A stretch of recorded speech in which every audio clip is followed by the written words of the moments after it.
Scottie Scheffler endured an unusually tough opening round as Charlie Hoffman set the early pace at the Charles Schwab Challenge on the PGA Tour.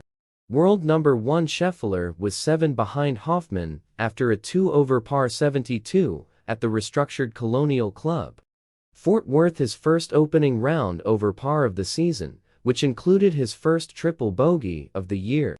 Scheffler had played 41 consecutive rounds no worse than par before the third round of last week's PGA Championship. The day after, he was arrested on his way to the course for not following police orders following a fatal collision. He was not alone, as blustery conditions and firm, relayed greens made scoring difficult. Hoffman bucking the trend as he missed only 2 fairways in a bogey-free 65. Scotland's Martin Laird and Open champion Brian Harman were also bogey-free, as they joined Tony Finau, Davis Riley, and South Korea's Kim a shot off the lead. It came as the police officer who arrested Scheffler at the PGA Championship last week received corrective action for failing to have his body-worn camera switched on during the incident. Scheffler was detained ahead of the second round after trying to drive into Valhalla Golf Club in heavy traffic, caused by an earlier, unrelated accident in which a male pedestrian died after being struck by a shuttle bus.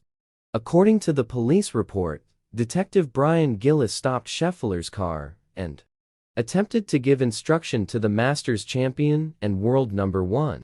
The report alleges Scheffler refused to comply and accelerated forward, dragging Detective Gillis to the ground. Scheffler faces charges of second-degree assault of a police officer, third-degree criminal mischief, reckless driving, and disregarding traffic signals from an officer directing traffic, with an arraignment set for June 3. Louisville Metro Police Department Chief Jacqueline Gwynn Villarreal revealed the findings of an internal investigation at a press conference on Thursday. Detective Gillis did have an encounter, as we know, with Mr. Scottie Scheffler, she said. Detective Gillis should have turned on his body-worn camera, but did not. His failure to do so is a violation of the LPPD policy on uniforms and equipment. Detective Gillis did not have his body-worn camera operationally ready as required by our policy. Detective Gillis was counseled by his supervisor.